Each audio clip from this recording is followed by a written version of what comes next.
Hi and welcome to Bespoke Unit. My name is Paul Anthony. And I'm CP. And today we're going to be looking at the top 5 spring fragrances of 2018.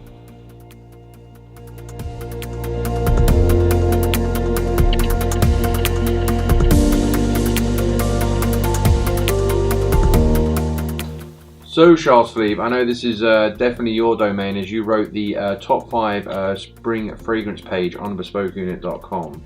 And these aren't the exact matches we had on the page when you wrote that. However, we've thrown in a few different ones here to kind of showcase to you guys what we believe the best spring fragrances are for 2018. So I don't know if you want to kind of take it away, and I'll jump in if I have anything to add. Absolutely. Okay, no problem. So first of all, know that all these fragrances have been reviewed and tested using the Bespoke Unit fragrance formula, a quantifiable matrix that Paul and I have been working on for the last 5 years, which is a very justifiable system which lets us review a fragrance bit by bit. So we're not just throwing these in for the sake of it. This isn't just personal opinion. We've actually tested these and rigorously put them through the runs. So this top 5 here consists of not just the latest releases, but we have some designer fragrances, some niche fragrances, and some classics which you may or may not have heard of. So I'm going to start, I think, with number 1, or shall we start with number 5? What do you prefer? No, I think we'll give you the floor on running down these, and I'm going to just interject on probably the ones I know most, which is at this end of the table. Okay, no and then problem. we'll let you take 1 and 2 on your own. Okay, well, number 1 for me is a classic that you probably have heard of, or maybe it was worn by a relative of yours a couple of years back. It was worn by my grandfather since it came out. You can see a review of it here in the corner and in the description below. It is Paco Rabanne pour Homme. It is a quintessential spring fragrance that features a wonderful bouquet. You have the lavender and geranium in the heart, as well as in the head you have Brazilian rosewood and thyme and rosemary. In the base you have a labdanum and I can't remember the other notes, but they'll get back to me. But this really embodies the season and has a lovely powdery scent to it.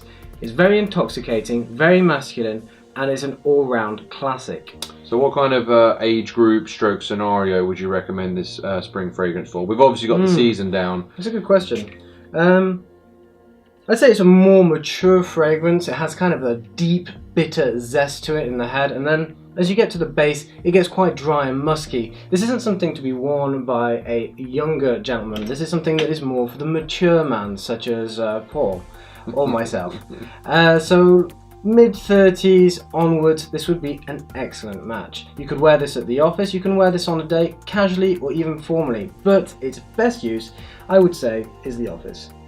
Okay, great. Moving on to number 2. Number 2. This is a very special fragrance. It is Un Homme De Caron that came out in 1934. It is historically the first ever men's fragrance. Oh, okay.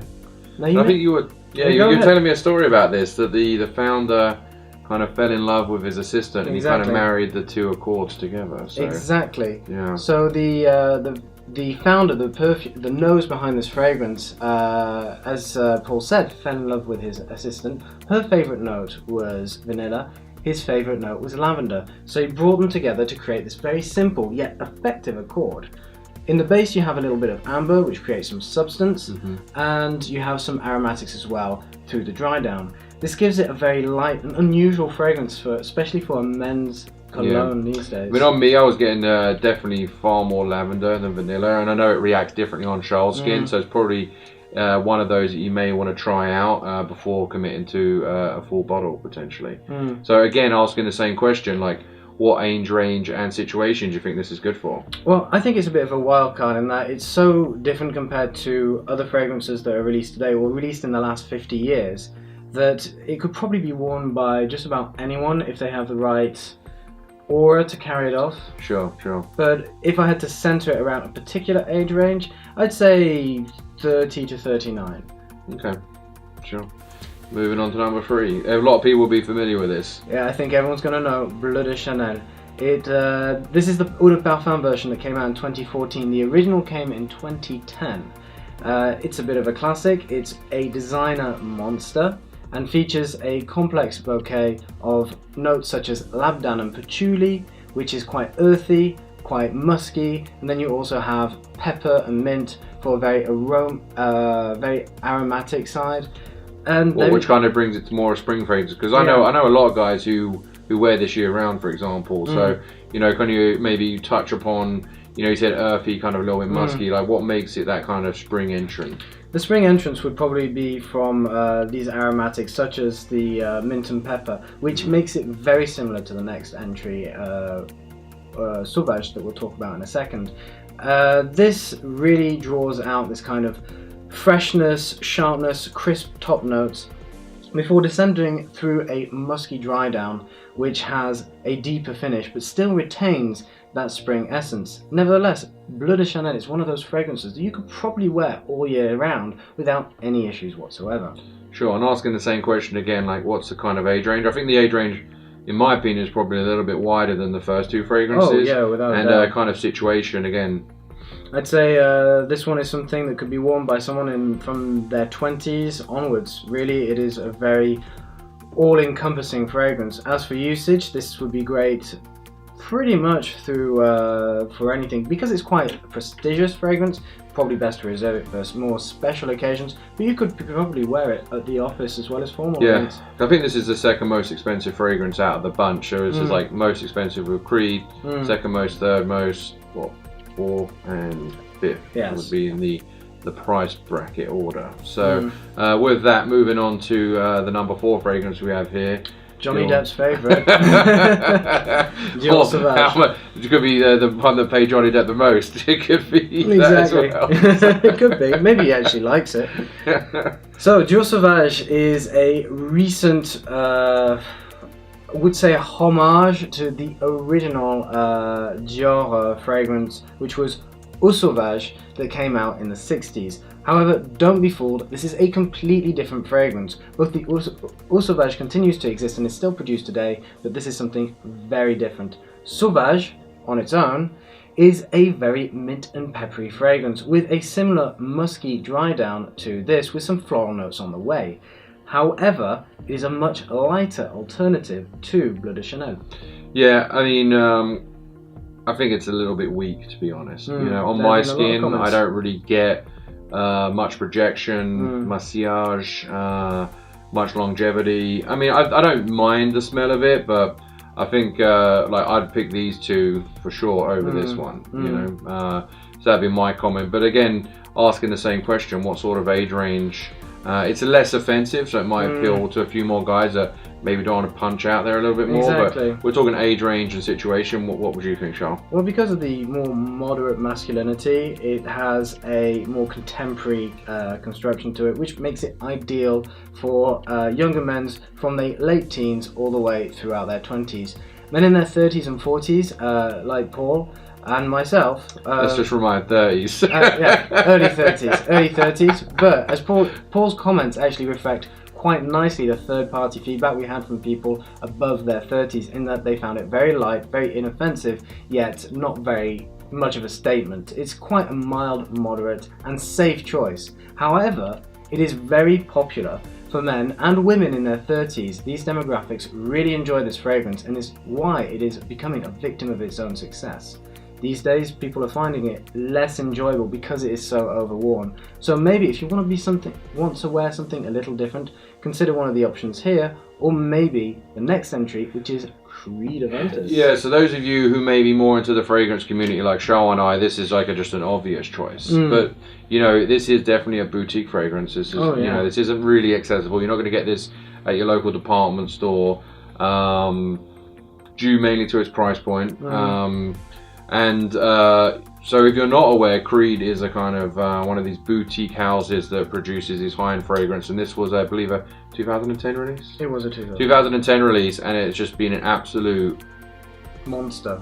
Yeah. I mean, I was trying to think of something bigger than monster, but it's bigger than monster, basically. Bigger than monster. So, uber monster. Yeah, uber monster. I mean, unlike these two, which I feel could be worn year-round, even some of the Brut as well, you know, this, I think, definitely enjoys itself in the summer, especially, and it's also a great spring primer as well. So, absolutely. I'm very familiar with this fragrance. This is my second bottle, I believe. I mean, if you want to talk about some of the notes and accord, but I will mention that a lot of people do subscribe to the fact that different batches have different smells. I truly believe my first batch was way more heavy on the the pineapple head, and this one's a touch more smoky, however still extremely enjoyable.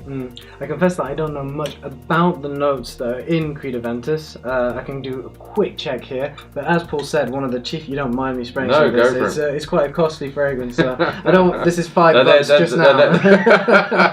They're there to be enjoyed, Charles. So, thank you very much. Yeah. So the first notes that we have are those pineapple notes. Oh, it's one of the most well known, followed by a little bit of mint, slight pepper finish with what seems to be leading towards a melon, geranium, and juniper berry heart. I mean, we don't have time to get into the base, but and each one of these fragrances has got a full review link below here in the description. So this is more of an overview of what are some of the best spring fragrances, and you can definitely take a deep dive into what we've thought about them each individually, but as a group we kind of wanted to present them. So as we've kind of gone somewhat in price order, somewhat in kind of exclusivity, we have, as we said, a very old fragrance here, kind of a more common one that you guys may have known of. Obviously this thing, as Charles said, has been a victim of its own success. This is probably a victim of its own success in the fragrance community, because it's one of those cliches almost that it's in a list.